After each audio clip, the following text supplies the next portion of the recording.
Good afternoon, everyone, and welcome to On the Spot Motorsports Media. Tonight, we will have Erica Enders and Richard Freeman joining us. We're going to talk a little bit about last year and her path to her 6th World Championship in Pro Stock. But before we get started, we want to pay some bills, so we're going to run an ad real quick, and we'll be right back.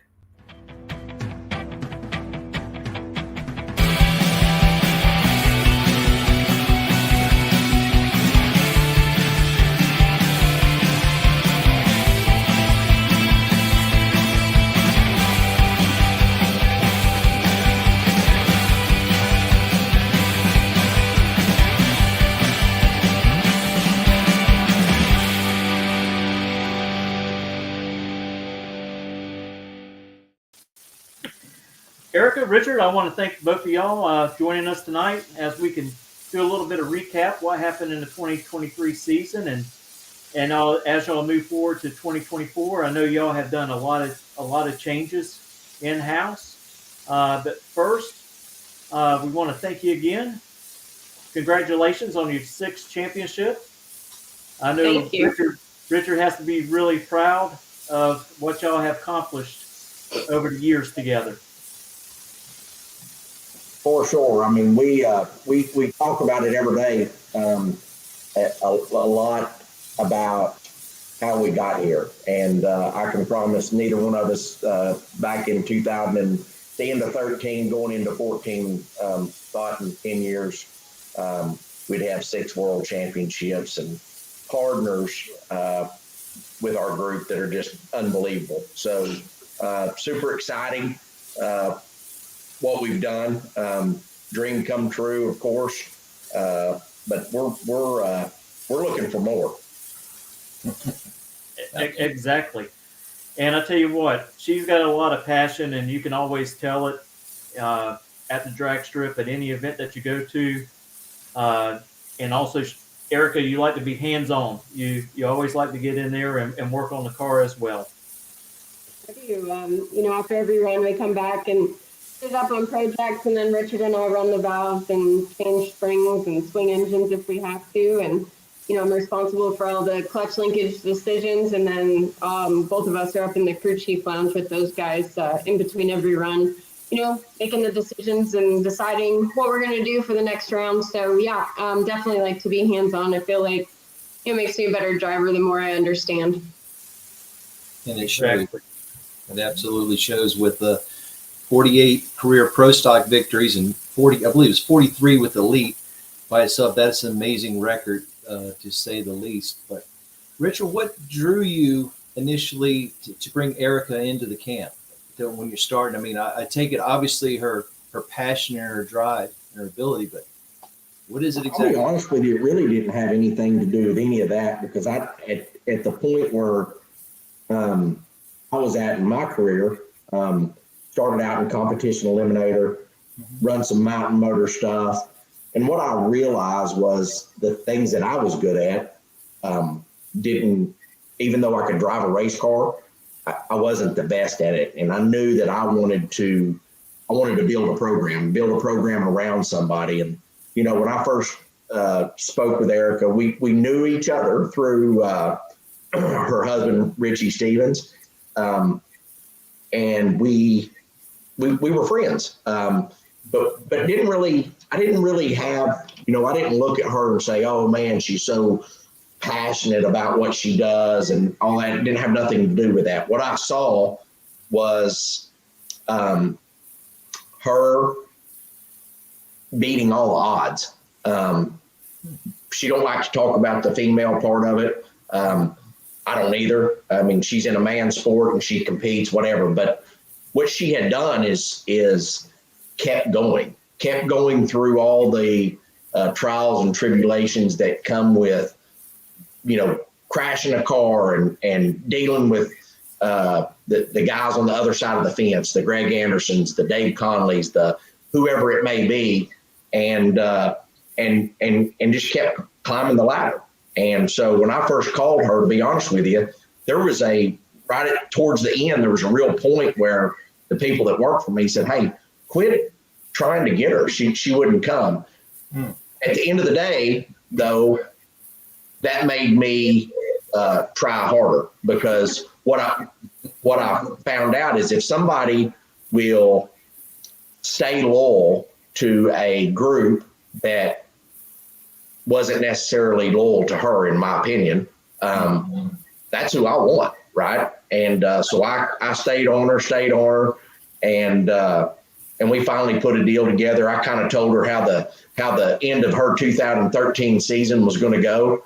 And I said, go ahead and write it down and see what happens. And sure enough, there were some things that transpired that went down exactly how I said. And she carried her shit over my trailer, and the rest is history. So Erica, what a lot of people don't know about Erica is she's very special. I didn't know what you were going to say. She's very special. She may have rode the short bus, and she listen, I'm sorry, but at the end of the day, she does what she does extremely well. And I've said it before, I'll say it again. I'm not so sure that she's not the best that's ever stepped foot in a Pro Stock car. And she continues to prove that. Listen, we started this season. We went to Gainesville. First we went to Bradenton, we tested, and we only made 2 or 3 runs, and lightning fast. Went to Gainesville, run decent there. In the first round, our car didn't start, and for whatever reason, right? And I'll be honest with you, it put our team in a total dead tailspin. So the first 7 races of the season, we were absolutely horrendous. Never stopped. We never stopped. And I like to say, I told my guy, we just give them all just kind of a free run. And it's funny looking back on it, because when we were doing that, everybody's our friend, and man, what's going on and what's happening, and really concerned. When we turned the table, that concern went to hell, and the fights began, and here we go, right? So it always has. It teaches her, and I know exactly where I stand with the most of them. Right. But at the end of the day, we have a program that in 10 years has finally gotten to the point where we have partners. I can't sit here, because I couldn't do what I do without the Jason Johnsons, JHG, Matt Melling with Melling, Randy and the group at Skag Racing, the guys at Gallagher, the fantastic folks at C-Tech, Mark Stockseth. We have a plethora of people. We're running out of room. That is a very good, that's awesome right there. I'm just sitting here, Rick Jones, CHE, new deal with Tom Murray and Schwartz Machining.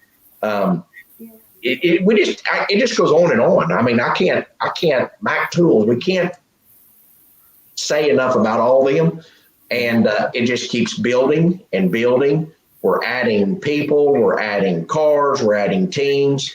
Jake Coughlin coming back, Aaron Stanfield just making a jump over, putting Bo in a different role.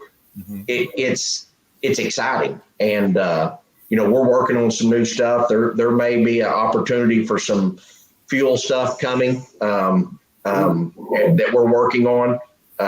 We're just excited about the future and hope to do it for a long time. I would like to say that, we've lost a lot of good people in our sport.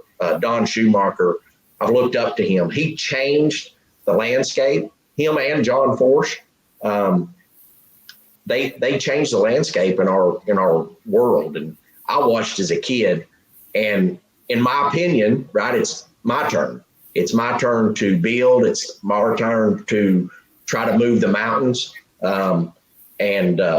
Erica's always talking about, in fact, we had this conversation last night, another one of her ignorant talkings about, oh yeah, I'm 40 years old. I'm almost done. I'm like, where does 40? I mean, if that's the case, I guess I need to just go hang myself. You know, I mean, I don't know where 40 puts you at the end, right? I mean, we got a lot left to do. And so I hope that answers your question for me, but I couldn't be more proud of our program, the people that we have involved, and my people here at the shop, because we win because of what we do right out here. And they're here right now working as we speak. Right. Now, looking back at Gainesville, of course, the car didn't start. I talked to y'all after the race. Y'all take it back to the pits, put it up on the pro stands, and the thing fires right up. Yeah, right up. And Yeah. I know that right there just probably made both of y'all feel totally disgusted.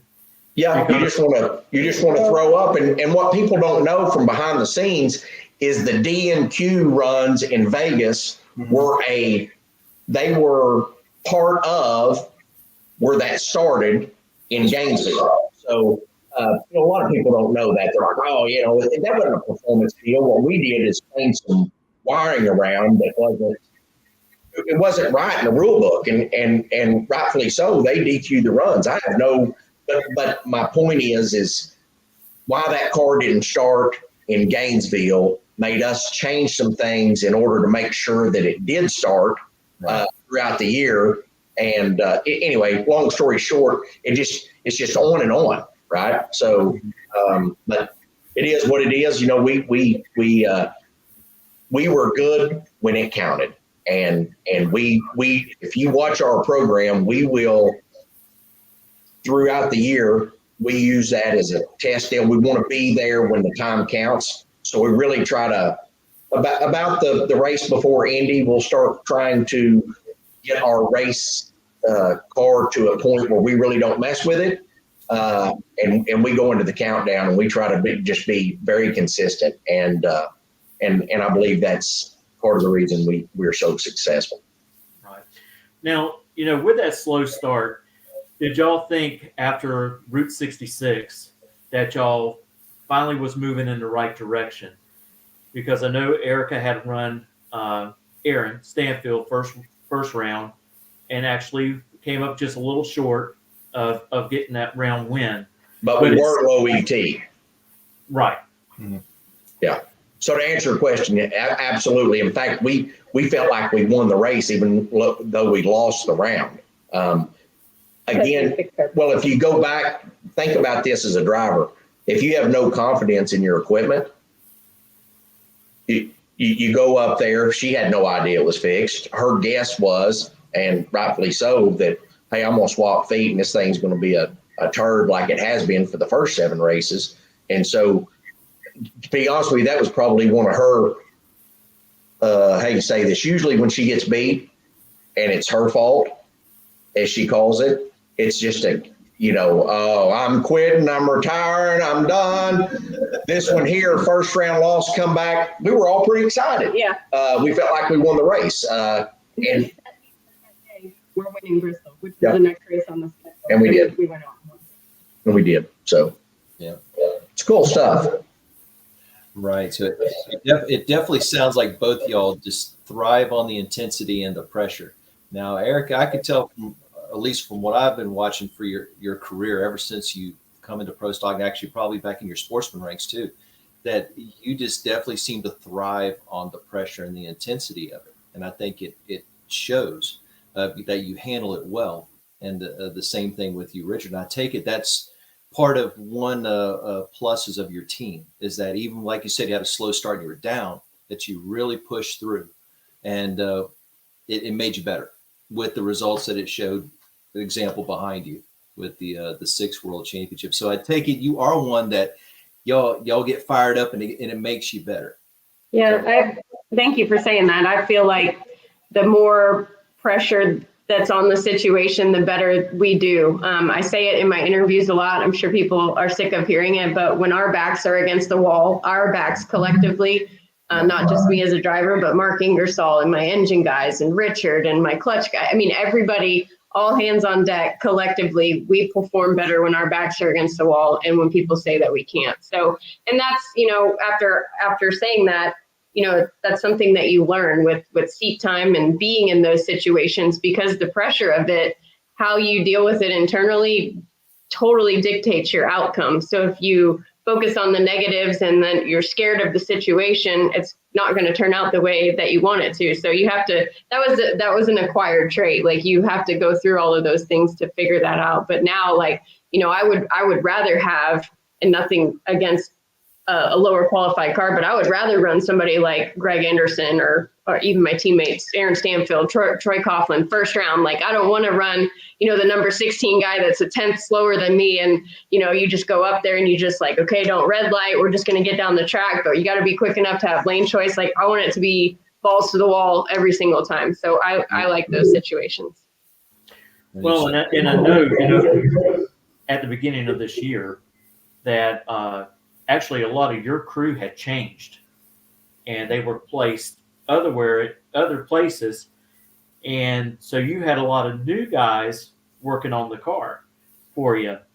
What was it like when y'all went to Thunder Valley this year and was able to pick up that first victory for yourself and for all those guys that are working on your car?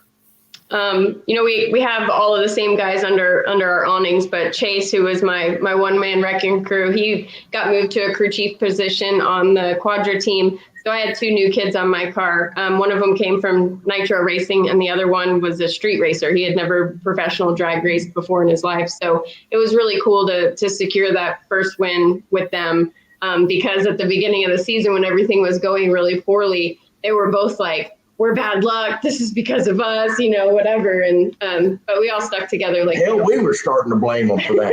I figured that. That's an easy exit right there. I can see that.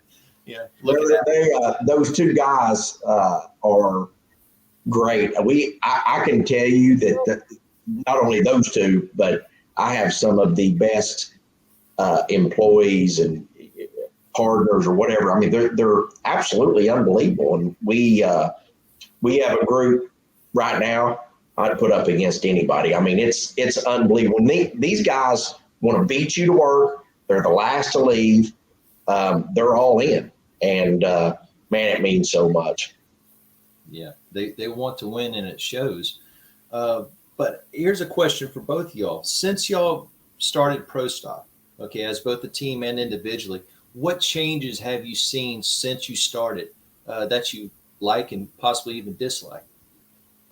Well, when I first started Pro Stock racing, it was 2004 when I got my license. And, you know, the biggest changes that I've seen are safety changes from a driver standpoint. A lot of technology has obviously changed, going from 2 4-barrel carburetors to electronic fuel injection and a rev limiter. So he can talk about that stuff. But from like the cockpit standpoint, the mechanics of things are completely different. Your instruments have gone from gauges, which I loved. They make fun of me. Now we have like computer screens, and you got to have these nerds and their nerderies plug in and like do the keyboard. I don't have any idea how to work it, but you know, weren't required to wear a Hans, didn't run right side window net, had no seat insert that helped absorb and disperse energy during if an impact happens.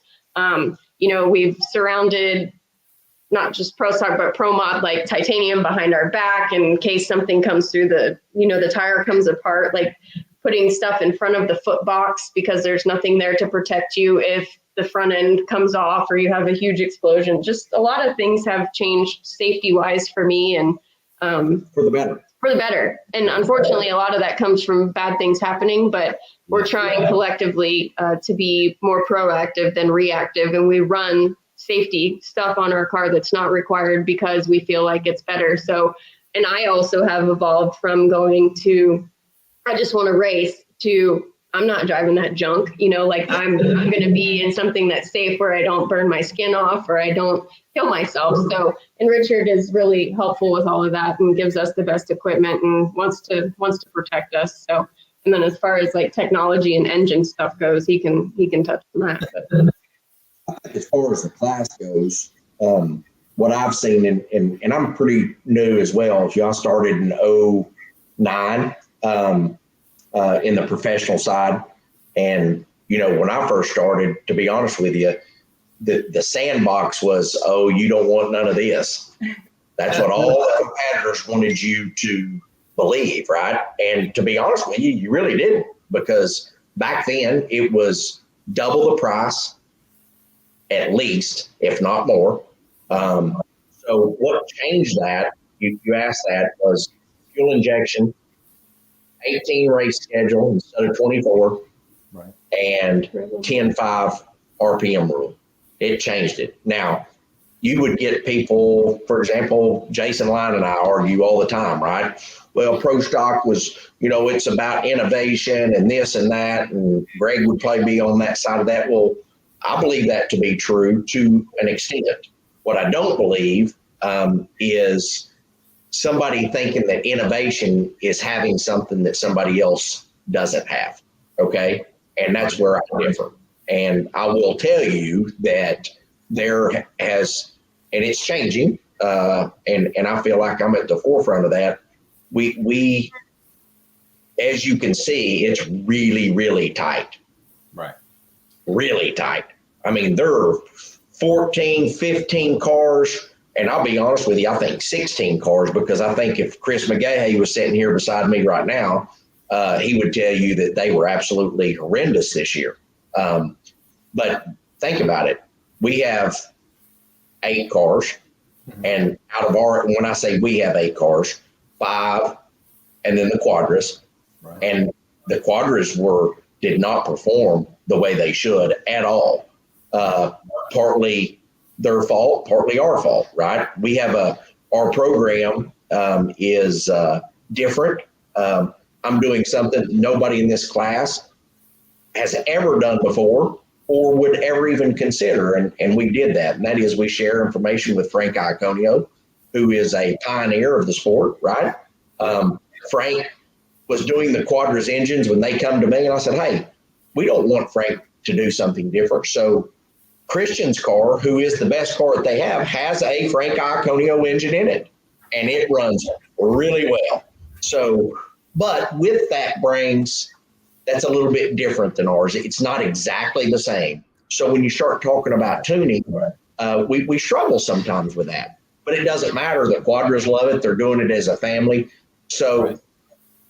You asked me about changes. I think our class today, for someone to enter it, come and play ball, is better than it's ever been in the history of the sport, except for way back in the time. But you can't compare that, because that's a whole different, that's a whole, you hear that all the time. Oh God, we didn't go back to carburetors, back to Bob Glidden. No, absolutely not. While they were great in their time, this is a different era. People today, no different than those kids that just walked there. They don't have time. They want it right now, right? They just do. That's how our world has evolved, right? If you want something to eat, go get it right now. We're not going to go outside and pick our own vegetables and kill our own chickens. Right. That's what they did during that time. And it's just it's a different era. It's not the same. We were talking about that today. She's won 6 world championships. I don't think you compare that to Bob Glidden's 10. Right. It don't even make sense. They had 8 or 9 national events. Again, a gigantic performance advantage over the rest of the group. There were 60 something cars that showed up then. My father was one of those guys that had to quit because he couldn't do it when it went away from weight per cubic inch, right, to 500 inch. So I love our class. I'm involved in pro mod and all that stuff, and I'll be honest with you, it doesn't get in my gut. And so our class, in my opinion, is as good as it gets. I do want to say something on the cost real quick. Was whenever I got my license and raced with Victor Cagnazzi in 05, and I raced with him 11, 12, 13 as well. When I left there in 13 to running in 14 with Richard, we ran for half of the price, won the world championship, and flew our own airplane and got it done on half of the budget that we operated under just 1 year prior. So that's something that Richard has contributed to this significantly. He'll say it, but I have to brag on it, because now something that people didn't, that's why you see such an influx of young kids in pro stock now. It used to be the old man's country club, like Right. group that no outsiders were allowed in, and you couldn't afford it. Well, now it's attainable. So I think that's pretty cool. And if we want to continue building, forget about post stock our sport, we have to have the guys in stock and super stock and competition eliminator, and we have to embrace that, and we have to give them a way. And I tell her all the time, I mean, look at Aaron Stanfield. Listen, that kid is a champion in the making. He's already got 3 world championships in the factory stock. He's unbelievable. Troy Coughlin, Jr. He can win a championship. He may win it this year. You don't know. They're fantastic. I think Jag coming back, going to be beside TJ, is going to drive him. I would hate to be against lining up against our 5 drivers this year. I'm being honest with you. Think about it. It's not a 1-2 punch. It's 1, 2, 3, 4, 5, 6, 7, 8. So we are super excited. We worked really hard this past year, making sure that we went through our off season. We're better prepared right now than we've ever been, ever. And, by Jack coming back, you got 2 6-time world champions in y'all's club. And I'm like you. I think with Jack being back with Troy Jr. there, he's going to be able to get some more self-confidence. And with Jack guiding, Troy, he seems to be a wonderful, wonderful guy. Always nice to talk to. And but yeah, I believe what you're saying there, Richard, about him. Erica, how was it to win your 47th career win there at the Fall Nationals in your home state, in your backyard? It was pretty awesome. My sister always reminds me that there's a storyline to everything. And when we didn't get it done, whatever the weekend before that was, and everybody was talking about it, whatever, she's like, it's just going to play out, or we do it at home. And sure enough, it happened that way. But a pretty significant deal. Not a lot of talk about it, but NHRA did call right before Christmas, and they're doing a deal in the Guinness Book of World Records for it. So that's pretty cool. I know it doesn't matter in the whole grand scheme of life, but it's definitely a milestone that, in a way you say, yeah, I want to be the winningest one ever, but going through it and knowing, what it takes and the sacrifices that you make and the money and the time and all of that. Like, I would say that in 2015, when we won our first U.S. Nationals, we tied Shirley Muldowney with 18 all-time wins, and the next one above her was Angel. So we became number 2 pretty quickly.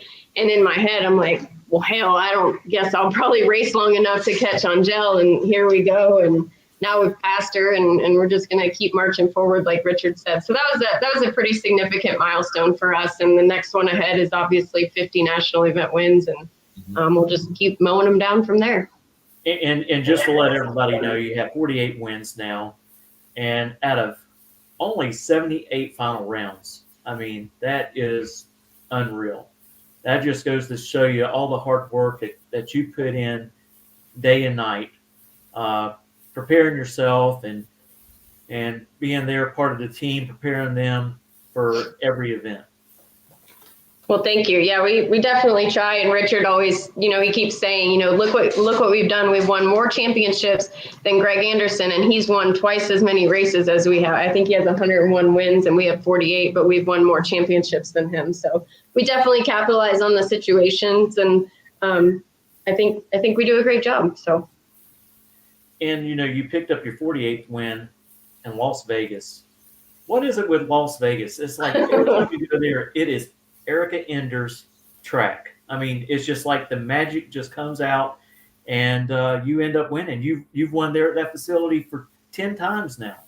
Yep, it's crazy. I'm not sure what magic it is that happens there, but that was our first race win together. We won the K&N Challenge at the spring race and on Saturday, and then won the national event on Sunday. So that was our first national event win together. We came back in the fall and did the same thing. I think we did that 2 consecutive years, and obviously have won 10 times over the last decade together. And it's pretty cool. I wish we could figure out what the magic is and translate it to a whole bunch of other tracks. It's amazing too, because we bitch every time we go out there. I mean, you know, our nose bleeds.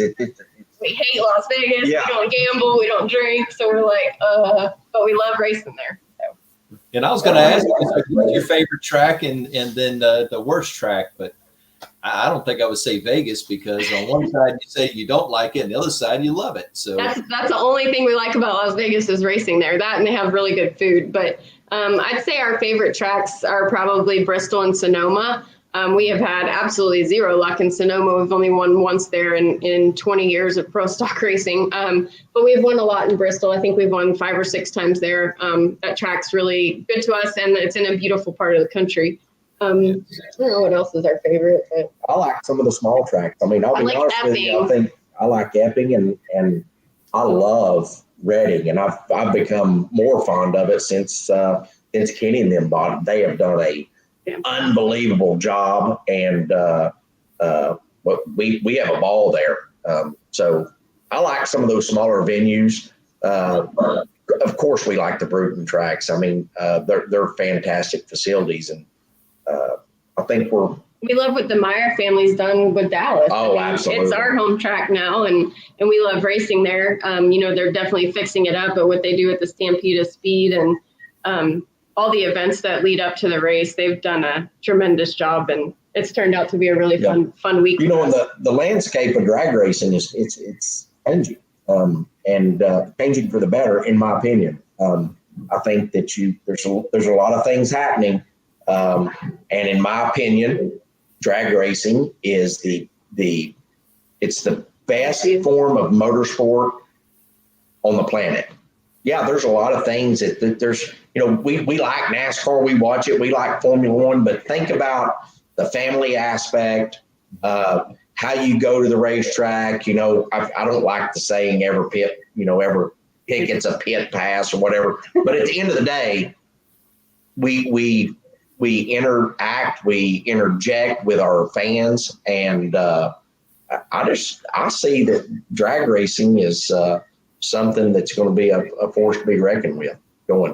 I agree. And also, it's the only sport I can think of where we can go out on a Saturday night or a Friday night, whatever, and race on the same track that you do.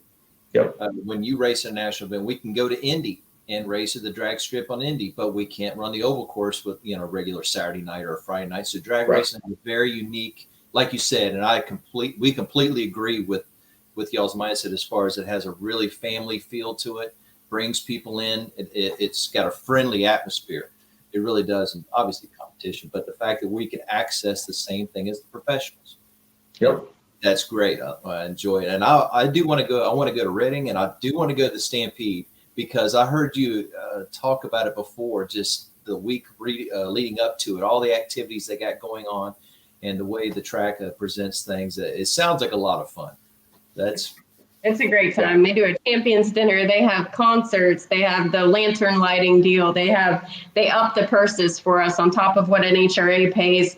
The Meyer family pays us as well for low qualifiers and for winning. We get the cowboy hat. They have that big bull in the winner's circle, and it's just so fun. It's so fun. They do a great job. Billy Meyer's no new guy to the sport, and I think his contacts with the state of Texas and his daughter and son-in-law,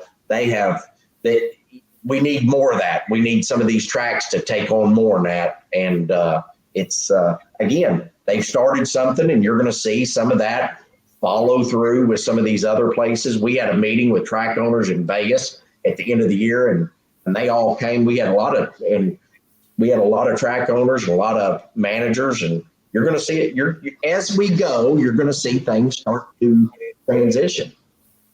I like it. Look forward to it. Me too.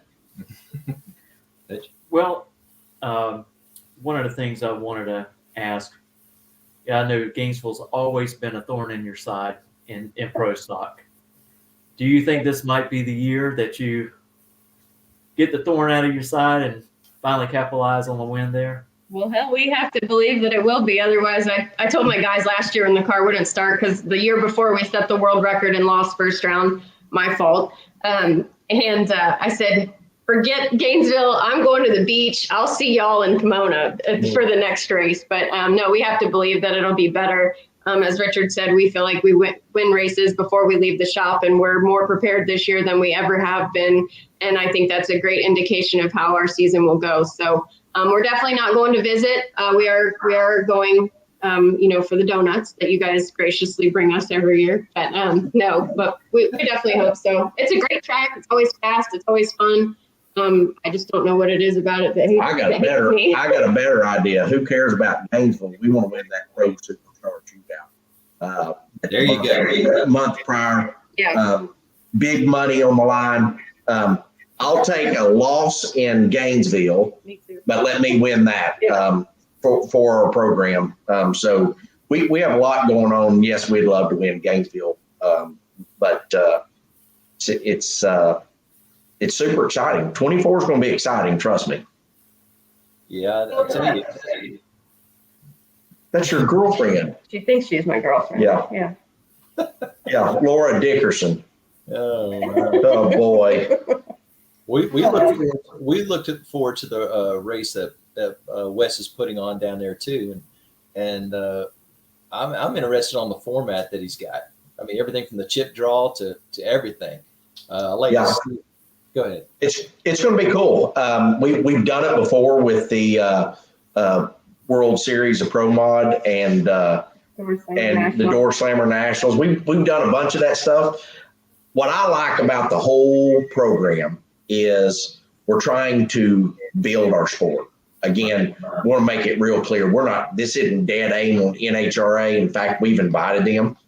So we don't want your listeners or anybody to think, oh, they're going. No, we don't want to. We want to help invigorate the sport. We believe that's going to help Gainesville. And maybe we can do this 1 or 2 times a year, right? Big money races, invitationals. Think about this. It's been half-assed tried years and years ago. Remember what I told you about the sports changing? Look at Top Fuel, Funny Car, Pro Stock teams all working together, walls coming down, tracks working with the teams. I'm telling you, our sport's headed in a fantastic position. It's going to be badass. That race is setting up to be unbelievable. We're doing things a little bit different, but we want to do things different, right? That's a very small venue, and you'll think you're at. I mean, we're going to have a VIP area for our sponsors that's 3-tiered behind the starting line. It's just going to be awesome. Concert stage, live music. So the racing is one part of it, but the event is the main part. And our whole focus around this is taking all of our partners who have supported it unbelievably and let them come and enjoy something instead of having to work, right? So this is also can be a thank you event for our partners. And when I say our partners, I'm talking about everybody, the Skags, the JHGs, the Napas, and I can go on and on and on, but they're going to come and they're going to get to enjoy good food, good music, good racing, a different feel. It's going to be an experience. Yes. Everybody's fired up about it. I mean, it doesn't matter what they're driving. I know Matt Harford released today that he's bringing in Dave Conley. He's going to be driving one of his cars. He's going to have 2 cars, and Dave Conley's going to get back in the seat. And it's been a little while since Dave Conley's been in a pro stock. Hey, it's good for our class, right? It is. It's good for our class. So I agree. And it was funny, talking about the Superstar Shootout down there in Bradenton. We were actually at Universal Studios and Islands of Adventure. And so we're on the train going over to Islands of Adventure, and I'm watching, everything go down so I can make a little report and a little article and post it. And my wife's like, "What are you doing? We're on vacation." I was like, "Oh, this is important." I said, "This is good. This is good stuff right here." I said, "I can't miss out on this." And so I watched it all the way to, I think we went to jump on one of the roller coasters, me and Zane. And I watched it all the way up to the end, and we got on a roller coaster and rode it. But I says, I have to stay up on this stuff and keep the page moving, because this is very important news. And I said, it's good for the fans to get involved and have the opportunity to go down to Bradenton and watch a really great battle between the pros. I agree. And the amount of work that's gone into it has been tremendous. Like Richard and Tony Stewart, Michelle Domagala, Chad Head, Bob Tasca, Steve Torrance, like Woody, the pro board. The amount of effort that has gone into making this race what it's going to be is unbelievable. And the sky is the limit with a group of people that has the brain trust that those guys have, the pocketbooks that they have, and the passion that they have for our sport. I think it's going to be an awesome deal. Well, I tell you what, I think me and Robert were planning on trying to go down there. I gotta talk to Wes Buck and see if he can pull some strings for us as far as media to being able to make it down.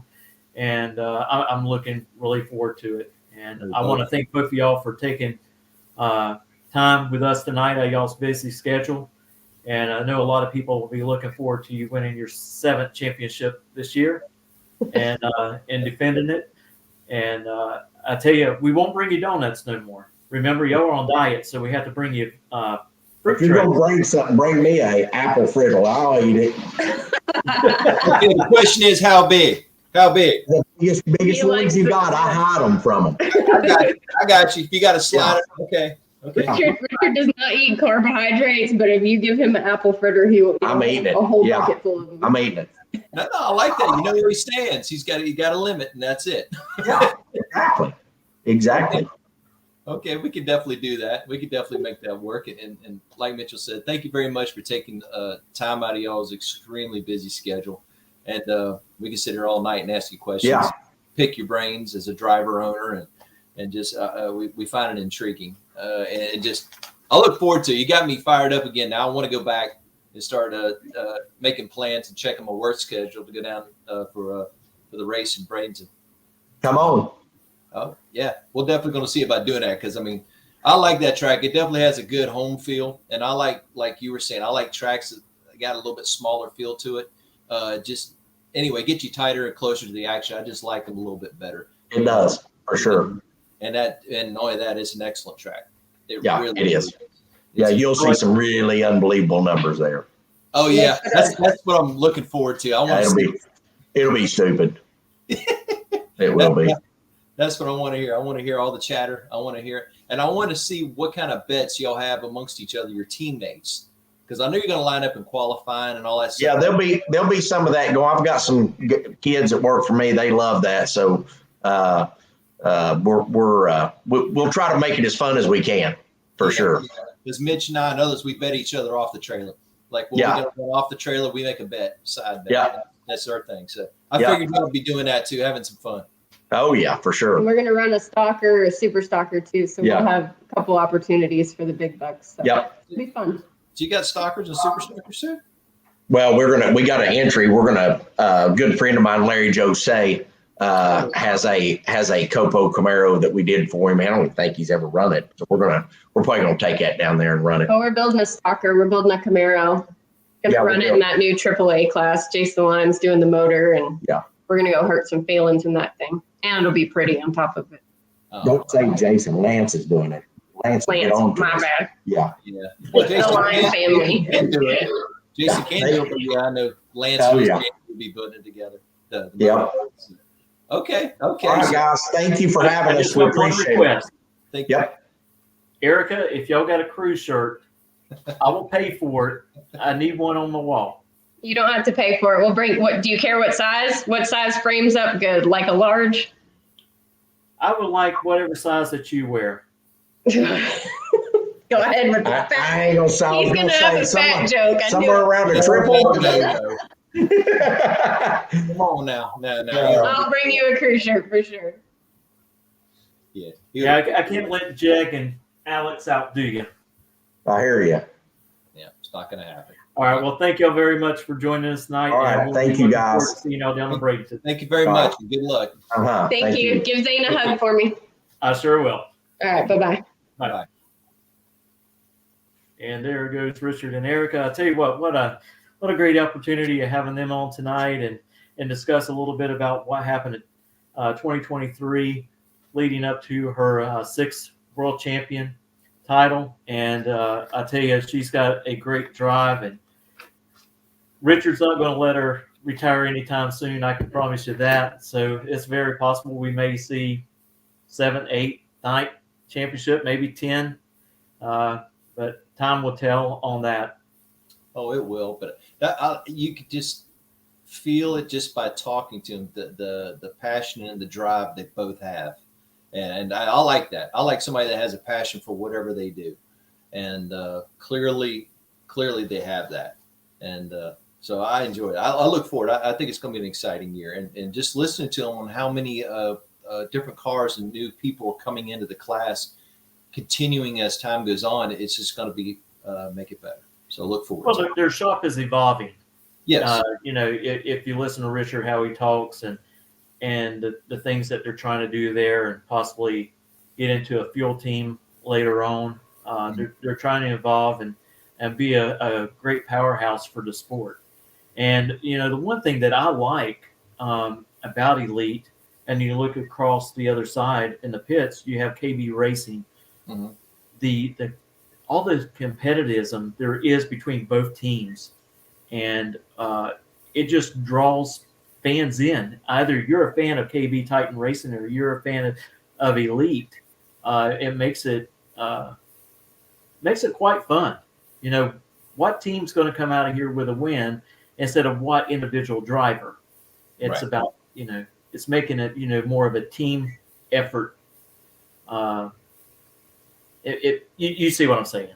Yeah, no, I totally agree with you. I completely agree with you. And it also shows, like he said, he goes, they don't have, Erica is the world champ.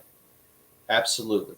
But you look at all her teammates, okay, they're all exceptionally great with not only championships, but divisional wins and multi-wins to each one of their credits. So that every one of them is capable. Everyone is a capable car. Everyone is a capable driver. So it just goes to show the quality of the product coming out of their shop. And as a team, like I said, I think it's kind of cool. And I know that what they're going for is literally all of them top 5, and just 1 through 5, just clean slate, or not clean slate, but just cleaning the house with that.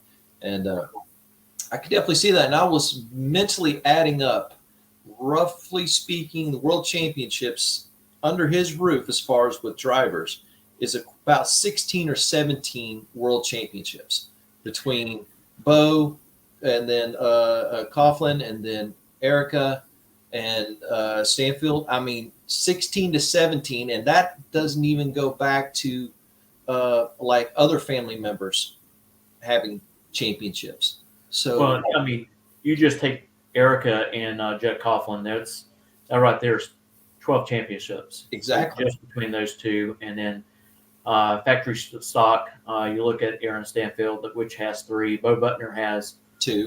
1. Yeah, he has 2. It's correct. Yeah. He has 2 championships. And I tell you, with him running Mountain Motor Pro Stock this year, that's going to be fun to watch as well.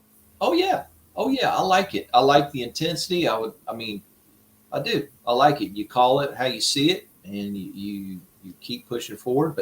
But like I said, I mean, he and his team have built a powerhouse, and it shows.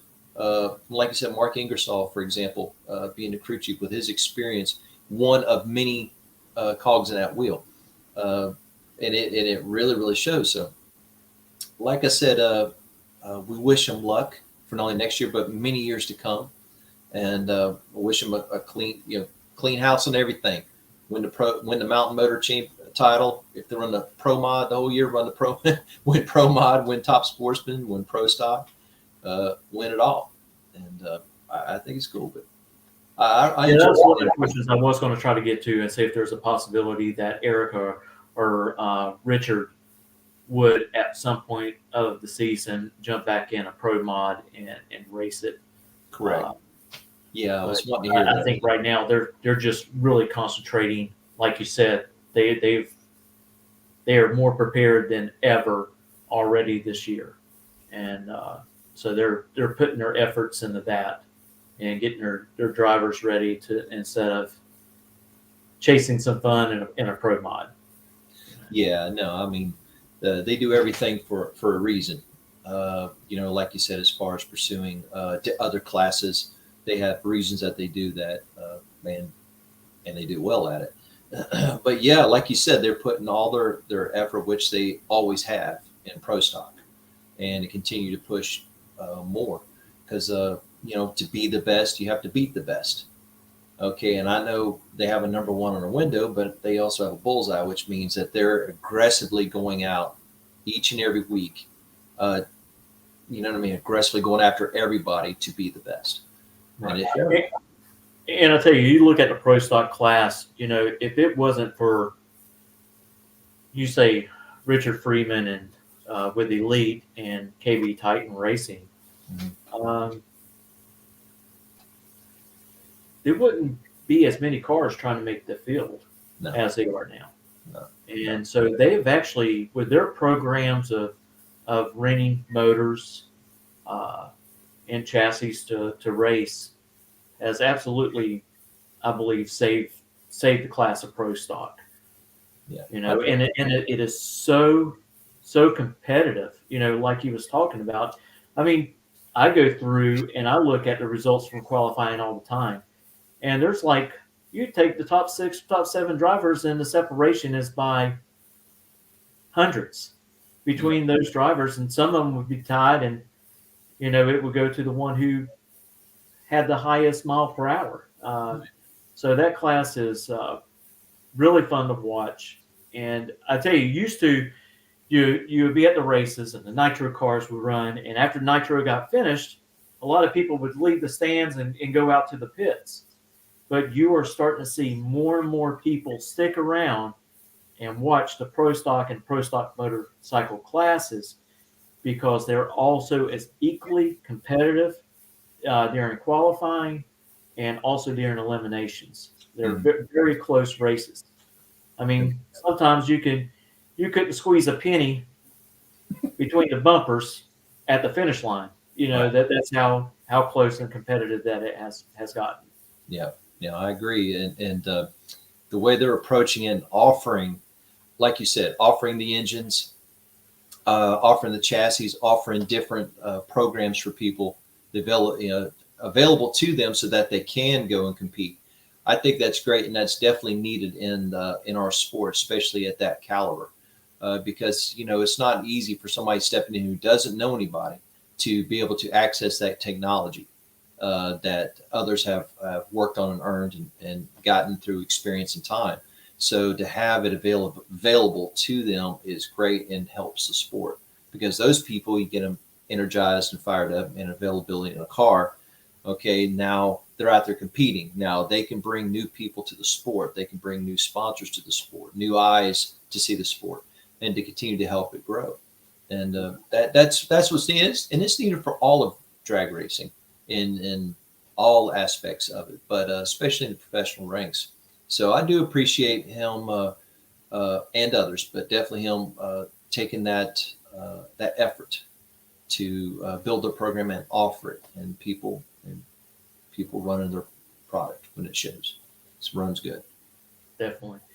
And I tell you, speaking of Elite, if you're looking for a toter home or a tractor trailer, a whole rig for your race team, hey, they got you covered at Elite. They got it. They got everything. Tractor trailers. They got trailers by themselves. They got toter homes. They got RV campers to tow, like toter homes. Turnkey race cars. Turnkey race cars. Entire teams. They have equipment. You can get an entire motor program through Patterson Elite. For any one of your super programs on up. even on down for that matter. And like they said, they're involved. They're building a copo for some people. It's